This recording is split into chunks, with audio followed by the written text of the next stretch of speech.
why are some of these surgeries so expensive? Because you see in the US, it's like $250,000 for a surgery, but then you'll see it done overseas for 30 grand, 40,000. Yeah, overseas it's difficult to compare because now you're comparing health systems, which some are government funded, meaning taxpayer funded. In other areas, there's hybrid systems like what we have here in the States. But the number one reason that I see it happening here is because we don't have transparency in pricing. So if you, for example, want to have a cosmetic surgery in America, you can call 10 cosmetic practices and say, hey, I want to get a nose job. What's the cost of a nose job? And they will tell you their price because they don't have to negotiate with an insurance company. You have to pay them. So you can get fair pricing and you could choose the one that you think is the best value. But good luck calling hospitals and saying, hey, I need an appendectomy because I have an appendicitis, which one is going to give me the best rates? They won't be able to give you that because they have different prices for one insurance. They have an agreement with this other insurance, and it's a disaster. But why is it so inefficient? How have they not figured out a better way to do that? Why do they have to charge different insurance companies different rates? Because it's hybridized so far. It's almost like a mutated system. It started off in one way, then someone had another idea to bring one approach, then someone had another approach, and now it's so segmented that, and this is largely driven by lobbyists who come in and start lobbying the government to say, oh, we need multiple insurance carriers. We need these rules for insurance carriers. And as a result, for me, if you walk into my practice and I tell you you need treatment A, I can't even tell you what the cost of treatment A is because it's so dependent on variables that are outside of my control because it depends. Like, for example, if a patient comes in and they tell me they fell and I write that in the chart, patient fell, blah, blah, blah. In the note, I say, oh, they fell at work. They were doing X, Y, and Z. And I finish the note. I send it to their insurance carrier. Their insurance, their health insurance might deny that claim and say, what do you mean they fell at work? You said in your note. That means the workers' compensation has to cover it, not us. Or the same thing will happen with a car accident. A patient will come to see me and they'll say, my back hurts. But in the note, they'll say, oh, I had a car accident 4 years ago. The insurance will deny it and say, the auto insurance is supposed to pay for this. So they all kick the bucket on who's supposed to make the payment. So it's a complete disaster in terms of care. Like, you cannot imagine a more broken system. And the fact that it still somehow works to some degree is magical. So that's what partially happened to me when I did a skin checkup. I had a mole that I went online for, and WebMD said it was basal cell.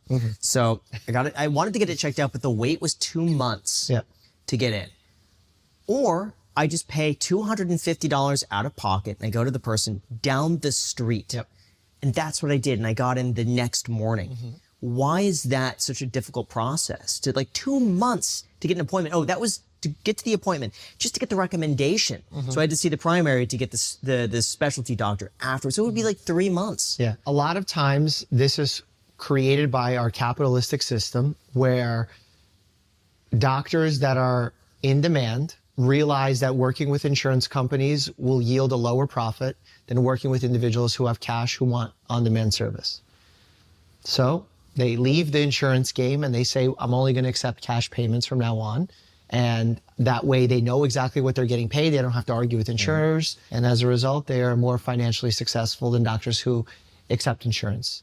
And that's largely a generalization. But usually, if you're accepting cash, you're doing better than most. I've heard somewhere, I don't know if this is true at all, I know nothing about the healthcare system, but are doctors contractors for the hospital in some situations, or are they like salaried employees? It's both. So what does the contract situation look like? Do they like rent the space that they have? So sometimes there's so many different arrangements that can happen, but I'll give you, like, for example, in ERs, it's very common that a hospital system would contract an ER employer who then has a bunch of ER doctors that work for them, and then they'll just place them at certain shifts at different hospitals. So they don't even work for the hospital. They work for the ER employer who then puts them in different staffing sort of locations. And then you have private practices, like my dad currently is a primary care doctor and he has a private practice. Those are getting bought up by hospital systems, and they'll pay the provider a small amount of money or a large amount of money, depending on how successful the practice is, and then say, okay, we essentially own all of your patients. They're members of our practice, so that if you refer patients, it should be within our system, et cetera, et cetera. And now all of these smaller doctors that used to run their own sort of shops, if you will, are now part of a great health system, like a bigger health system. So there's less and less individualized practices. So what do you think is one of the biggest issues one of the things that creates these issues? Is it the amount of doctors that we have? Is it the fact that they incur so much debt going through college that it kind of deters people? And then they have to make a bunch of money in order to pay it off? That's most definitely an issue. Med school is crazy expensive, to the tune of, if you're talking med school and college, it's $600,000 of loans, not living expenses excluded. That's just for the education component. Then obviously, the idea of why doctors are selling their practices is because of administrative burden.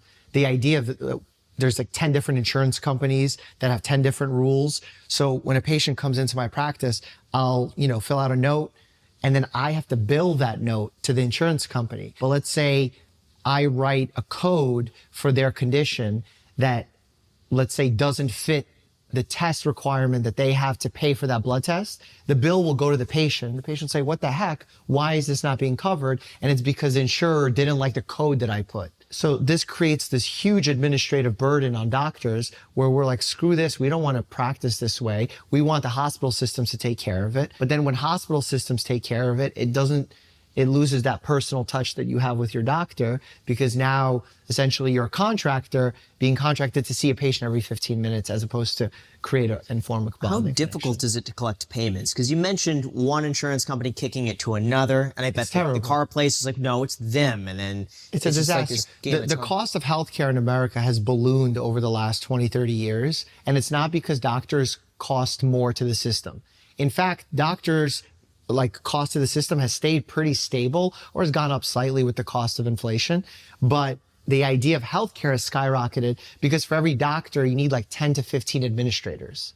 You need a person to argue with the insurance company. You need a person to make sure the billing is right from the doctor's side. You need someone doing prior authorizations to argue for your patients to get certain tests done. It's literally a disaster. Is there a solution to this? No. I mean, no, there's no. Well, some people will say universal health care is the solution. Yeah. I think it could be a potential solution, but there's no one-size-fits-all answer, because some people will say, well, universal health care isn't free health care. It's still paid by somebody. It's paid by us, as taxpayers. So some people will argue against that. And if we're being honest, whatever the government does usually isn't the most effective or efficient way of doing things. So you could easily see more troubles arise in that scenario as well. If you were in control of the system, no idea. What you would have no idea. I make meme videos. I don't. I react to TikToks. I make meme videos. When I was growing up, I remember my parents and a lot of people, we never had to worry about certain things because I remember we had a copay, right? Long or gone are the ages of the majority of people having copays. And now when I do insurance, we have deductibles. Why has insurance switched from this model of, having people pay a predictable price when they go to the doctor to basically now I have insurance in case I get into a crazy accident and my bills I can't afford? Sure. That's a great question. And it's a very simple answer. Insurance costs have gone up, but they wanted to make it seem like they didn't. So the insurers are really good at hiding the costs from you of what your care actually costs. So what they do is, let's say 10 years ago, you would pay $1,000 a month for your health insurance. But at that time, you had some copays, which were small, and no real deductibles. Now, you'll still pay $1,000 a month for your insurance, but now the first $5,000 you have to pay, which is your deductible. Right. So the cost is tremendously higher, but when you're making your monthly payments, you don't even realize that it's higher. So insurers, instead of making less money because they're not efficient at handling our healthcare system, they just push the cost burden back onto the consumer.